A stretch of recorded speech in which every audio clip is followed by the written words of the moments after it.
My first question is about the 1912 discovery. So I was looking into it, and it seems like it was discovered by two people that were not.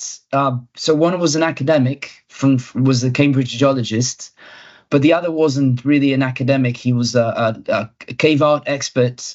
And how did they go? How did they end up in this little cave in a very remote place in Wales, in Goa, in 1912? And so that's the first question. And on that note, and on that, following that, how was that treated at the time? Was it because the Guardian says that they reported it at the time, so it seems like it was something to be found, and it was treated as an interesting discovery, even by the media.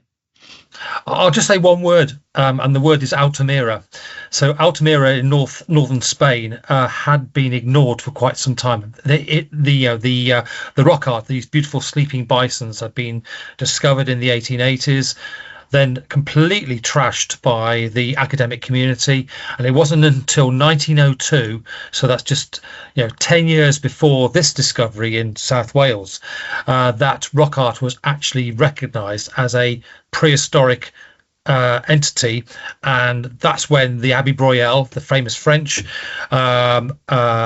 priest, who then became the father of prehistory, started to go around Europe verifying various parts of prehistoric Europe, early prehistoric Europe. And I think he may have been in correspondence with Professor William Sollis, who actually came from Oxford University. He was a geologist, and William Sollis was working on a cave not too far from Baconhole called Paveland Cave, or for those of you who are purists, Goat's Hole Cave. And he was looking at the last bit of stratigraphy that survived in that cave. And it was quite remarkable in that he managed to get nearly a complete sequence of lithic or flint technology from the Mesolithic right through to the Augmentation, which is the early part of the Upper Paleolithic, so around about 30,000 years ago. And so they met up, and I think they were friends. They went to a number of cave sites, and they eventually ended up at Baconhole. Now, just to put that into context, if you go there today, and you would have gone there in 1912, it's a very dangerous approach to the cave. You can't suffer from vertigo, and you certainly have got to be very careful where you walk. So they trundled down to that cave, or went down to that cave, got inside it, and they found a series of 10 red bars, horizontal bars, in a side chamber of the main gallery. And Broyle instantly said, "This is the first evidence we have of Paleolithic art in the British Isles," which was big news. So the New York Times got hold of the story, the Manchester Guardian got hold of the story, and it went around the world. Then after that, thank goodness, a guy called William Morgan went down there in 1913, so 1 year after the discovery. He then did what I would call a very, very decent scientific for that time in history. He did a recent scientific survey, reasonable scientific survey on the discovery, and that was published in Archaeology Cambrensis, which is the main archaeological journey for Wales, was then and is now. And from that point onwards, they put a gate up to protect it because they didn't want anybody going in there vandalizing it. If you go down there now, you'll see lots of graffiti, both written and painted graffiti all over the walls, luckily not over the panel where these 10 bars are. And so it was protected. However, by 1928, I think from successive visits made by the Ministry of Works archaeologists who would verify it or just keep an eye on it, they lost it. They couldn't find it. And I think it's because of the conditions, the microclimate conditions inside the cave, which changes the transparency of the calcite flow over the painting to opaque. And if it's opaque, you can't see it, or you can't see it very well. And if you're not a specialist in prehistoric art, you won't see it at all. I can promise you that. So as I understand it, it seems like for about 90 years or so, there was people going into the cave and trying. So it never really got lost in the annals of the history and prehistoric art, there was always people going into the cave and trying to figure out what it was, or trying to look for it, or trying to look. Or trying to look for it. Yeah. So you're saying that the main reason why it got dismissed a long time, it was not like a process of we found it, we think it's Paleolithic art, and then someone came a few years later and said no, it's not. It's just that it kind of like the conditions, the geological conditions inside the cave started covering it with calcite, with the flowstone, right? And it obscured the panel, and along the years it became kind of forgotten in a way. It got forgotten, but also there was a little bit of a controversy as well, which I didn't mention, in that somebody had admitted that they used those lines were actually brush strokes from a fisherman who was cleaning his red paint off a brush, and that was a quite big story then at time in 1912. And I think the guy was made to apologise that he had told a lie. And also the other thing is as well to consider, there's the name Bacon Hole had stood since 1802, if not before, because of the streaks of streaky bacon-like hematite which is incorporated into the limestone, and so people instantly thought it was just a geological feature. So that's another reason why it sort of faded into obscurity, because of that situation. Okay, and so how did it go from that situation to people actually thinking, no, we should look at this again, right, and we should look at this again with another set of eyes and another set of methods? Many years before we went there in 2022, I used to work for Bristol University, where I taught for 19 years, and I, as part of the introduction to first year students, was to take them to cave sites to see what the Paleolithic are doing, look at the lithics if possible, look at the sort of the ambience of the setting, etc. And one of the caves I used to take them to, or try and take them to, was Pavilion Cave, which is a really difficult, dangerous approach to get to. So I was warned by my head of department we probably shouldn't be doing it because of insurance issues, and I agreed with him. So I had to look for another cave, and so I equally looked for somewhere equally as stupid, which was Bacon Hole, because it has a quite dangerous approach. But most of the students were young and they're fitter than me. So I thought, well, if I can do it, they can do it. So we would take, over about 4 or 5 year period, people down to Bacon Hole, and I would tell them the story about the lost streaks or the lost bars of the discovery that was made in 1912, and then we tried to look for it, never found it, only because of that opaqueness of the calcite. And again, if you go there today, there is very much a very strong calcite flow over it, which is white, so it's very difficult to see.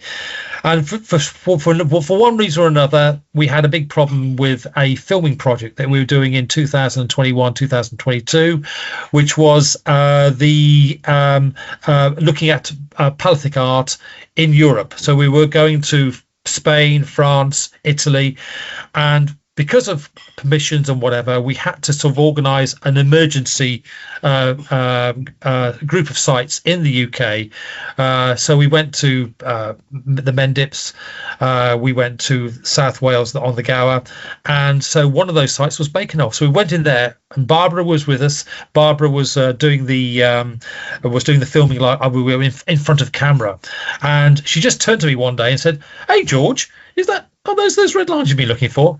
And it just blew my mind. I said, yes. I went absolutely ballistic. I just really was overjoyed to see it.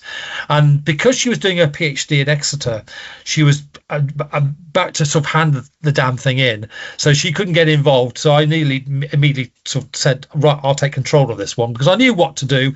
I had dealt with the National Trust in Wales before. I dealt with CADU, which is the Heritage Agency in Wales, before.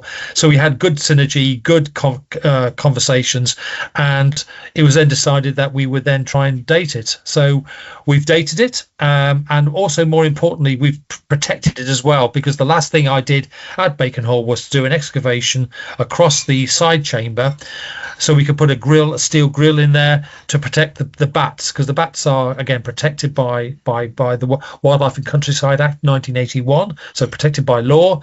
And so the grill went up, and now it's now protected, and hopefully in years to come there'll be more research. I'm hoping there'll be more research now we know where the thing is.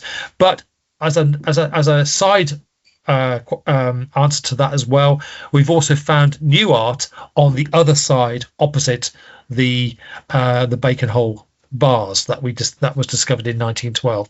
So it's a very, very exciting period of my life to be looking at something like this, and also to rediscover it, thanks to Barbara. Yeah, and that was exactly what I was going to ask. It's how do you feel, because it's, in a way, the Guardian article says it was dismissed, but it was not really dismissed as in terms of scientific discovery. It was just a lot of people, yeah, exactly, just forgotten. So, but now you didn't just find it again. You've added a layer of research onto it, because the people who discovered it in the early 20th century, they didn't have all these methods that we do have, that we have now. And so I'm sure that it was not just a great excitement to have found it again, but also to be able to add something more to it. And so you didn't know that this was probably the oldest record of rock art by the time you refound the paintings. Yeah, I think it's an interesting point. You just actually raised a very interesting point there, in that when we look at rock art, if I'd have been sitting with you now talking 30, 40 years ago, we'd be looking at style. So we look at the style of the bisons in Altamira, looking at the Lascaux red deer, and the bisons and the horses, and we'll be using style to try and date that bit of rock art. You can't date the rock art of 10 bars through style. That's the big problem. And I think Broyle took a massive guess by saying this is the first prehistoric rock art we have in the British Isles, which is Paleolithic in date. I think it was a very brave thing to say, and I'm really pleased he did. So I actually sort of aroused my suspicions about it. And so today in 2026 we have that luxury that we can take a tiny, minute sub-gram sample. We can test it for Raman spectroscopy, i.e. look at the recipe. Are there other things in it? Because remember, it's hematite. They aren't just plastering hematite onto the walls. They have to mix it with something to make it pliable. So they're mixing it with water. It could be milk. It could be urine. It could be yogurt. It could be anything that is a fluid. And so we did Raman spectroscopy on the pigments. We also used samples to date it as well, and we got in two very, very good dating teams. The first art team, of course, which operates from Portugal and Spain, from our institution, and we also used the skills of Alistair Pike from the University of Southampton, who incidentally has done work like this before, and we also used Zhao Quanfeng Shao, from the University of Nanjing, or Nanjing Normal University in China. So we got a series of collaborative dates which worked very well. The only problem is we've only got one date for the earliest date, which is 17,100 years ago, and I'm sure that with future dating we can actually maybe position that as a secure date. So we were very fortunate to use all this fantastic science, and not only that, we also used a thing called D-stretch, which my colleagues within the first art team use all the time. I use it all the time as well. So we actually saw things which we couldn't see with the naked eye. So the first thing we came across was little finger dots, which were probably made by children, and we also had what we call projected spit patterns coming through. So the artist may have put in his mouth or her mouth pigment and gone over the over certain parts of the panel. So we managed to extract dates and pigment samples for Ramus spectroscopy as well. And the dating method we were using was uranium thorium dating. So, and we did it in two expeditions, 2023 and 2024. So really, we did do a really good job on the panel and got these fantastic bits of information, which really is revolutionary, especially in the British Isles. As you may have gathered with your homework, there are only 3 Paleolithic sites: Cresswell Crags, Cat Hole Cave, which I made the discovery of back in 2010, and now Bacon Hole. So it's just a fantastic. I'm in a fantastic time of my life to be witnessing this stuff. When I was looking at the pictures of the paper and the pictures you took inside the cave, and me not being very far from knowing much about rock art, or I know more about rock rather than the art part. Yes, absolutely. It came to my mind something, well, probably very naive, but I'll ask it anyway. Go on. In most of the rock art that we associate as lay people of rock art, we can at least identify some geometrical, either the minimum that we can identify is geometrical shapes. Let's say there's a spiral or something that might resemble a sun. Very often you see human figures, or what you could call hominid figures, or you see deer or animals.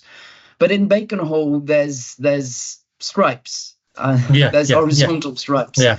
So can you talk a bit more about that, because it's very different from what we are used to see as rock art, and what comes up to someone's mind when you say rock art. Yes, if I talk to a student and I talk about Paleolithic art, parental art, the instant thing you get in your mind is the Lascaux and the Altamiras in your head. Beautiful paintings, anatomically perfect, but they only account for maybe 30% of the total rock art that is found from that period across the whole of Europe. So my colleague Genevieve, who's in the next room, in fact, her ambitions has been to look at non-figurative art. She looks at what we call geometric signs, and I get it. However, I would also say that the 10 bars that we have within Bacon Hole really are part of that geometric set of symbols that we see within the other 70% of Paleolithic art. And so, for example, to put it in a more personal context, when we were doing the filming many years ago, and also the recording that I've done throughout Europe, the majority of the stuff that I've encountered has been geometric forms. So every cave that has figurative art has geometric art as well. It could be chronologically spaced. Remember, we are talking about 20,000 years from the start of the Paleolithic right through to the end of the Paleolithic, and it could be that in that 16,000 years there could have been changes in ideology, which would have forced people to start off, first of all, thinking about doing geometric forms, but then that morphs into figurative or semi-figurative forms to figurative forms, then back to geometric forms. And I think that's what we've got. And it's all about the way the mindset is working in that long period of time. It could be to do with climate. It could be to do with the politic of the day and also the influences of the day, or it could be a combination of all 3. So it could be exactly as it can be today, in a way, right? Yeah. Here's a classic example for you. Think about the golden M, the yellow golden M that we see in the modern world, right? It means McDonald's, right? So that sign means hamburgers, it means fish burgers, it means McFlurries, whatever, okay? And for those of you who are into McDonald's, you salivate just by looking at that golden M. And so it's very much a semiotic sign, which you would see. Yeah. And it could be not just McDonald's, it could be KFC. It all has meaning. And I think this is what we've got here. Those 10 bars may have a very complex meaning behind them. So again, for listeners and viewers, think about the Christian cross. A very, very simple thing to produce. It's just one line down, one. one line across. However, it has a monumental meaning to Christians and to non-Christians about what that means to individuals who are either following it or opposed to it. So again, some very interesting things we can think about in terms of what those bars mean. I think they are very, very complex signatures in the Paleolithic 17,000 years ago or before. Remember, the dates we've got on those bars is a minimum date, so it could be more than 17,100 years old. It could be maybe 10,000 years earlier. We don't know. Who were the people doing these things? Right, I can tell you that one as well. That's one thing I can tell you.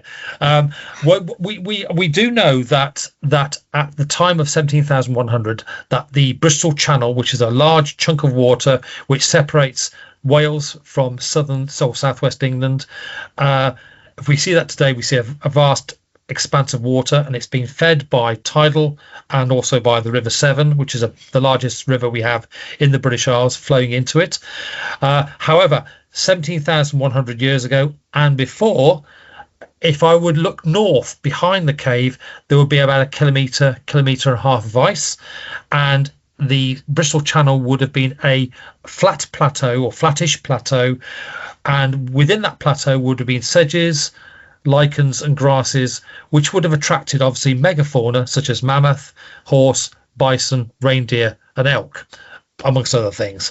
And they would have come across here seasonally, usually in the winter months, when the winter months were around about -10, so very, very cold indeed. But it would have attracted hunter-fisher-gatherers from either south of the Bristol Channel to follow them, or if they were brave enough to occupy the 95 caves along the Gower coast, who would be looking out for them during the summer months. And so that's where you get your hunter-gatherers from. Now, remember that all Paleolithic communities were occupying the entrance areas of those caves, not the far deep inner workings of Bacon Hole or any other cave along that coastline. And so all the lithic evidence that we should find has been washed away into the Bristol Channel. So it's for me, it's fantastic how the story, and someone who's very whose job is somehow to tell stories, science stories, but nonetheless stories. The story that you can make out of 10 or 9 or 11 hematite bars painted on a limestone. What next? So what next for Bacon Hall? What next for rock art in Britain? And you just said that we only have about three examples of Paleolithic art in Britain. What's next? Right. Well, I told you there are 3 official sites. There are another 3 or 4 sites. A couple in the Wye Valley, which is near Hereford, between Hereford and Chepstow, which is in the west of Britain, but actually all on the southern edge of the ice cap, the Welsh ice cap that came down the Middle Paleolithic right through to the Late Paleolithic. And also there is one site I haven't mentioned, which I think does need to be mentioned, but in the Mendip Hills, that's southwest of Bristol, there's a cave there called Goth's Cave, and my colleague Graham Mullin discovered a very interesting sort of very, very faint engraving of a possible mammoth. And the other thing we haven't talked about is portable art. We're seeing an awful lot of portable art both in North Wales and in South Wales as well, all around that disintegrating and shrinking ice sheet that occurs. It starts to shrink around about 18,000 years ago and goes to nothing by about 10,000 years. So we've got in the Paleolithic now, I think, a very, very, very rich art tradition. And also, as part of the future work, obviously I'm still looking in caves, so I'm intending to revisit Goth's Cave, and at some point I want to look at also Long Hole along the Gower. I also want to look at Deborah's Hole along the Gower. I also want to look at Hoyle's Mouth, which is in Carmarthenshire, and also Nana's Cave, which is on Cordy Island. These are sites which are in my eyesight, or my crosshairs for the next 2 years. And also we're doing a project, and the reason why I'm in talking to you now from Southern Ireland, because myself and Genevieve and Barbara, we are doing a project called the Lost Bridges Project. And the Lost Bridges Project is basically a predictive modelling on caves within Southern Ireland, because my view is that if we've got it in Wales, we've got it in Ireland as well, because there was probably a land bridge, a lost bridge between southwest Wales and southeastern Ireland around about between 17 and 15,000 years ago. Yes, there was a channel coming through called the St. George's Channel, which was basically a channel for ice meltwater coming through from the glaciers that were there in Cumbria and in western England, and as they were shrinking, they were releasing an awful lot of water. It was all going south into the Atlantic Ocean via the St. George's Channel.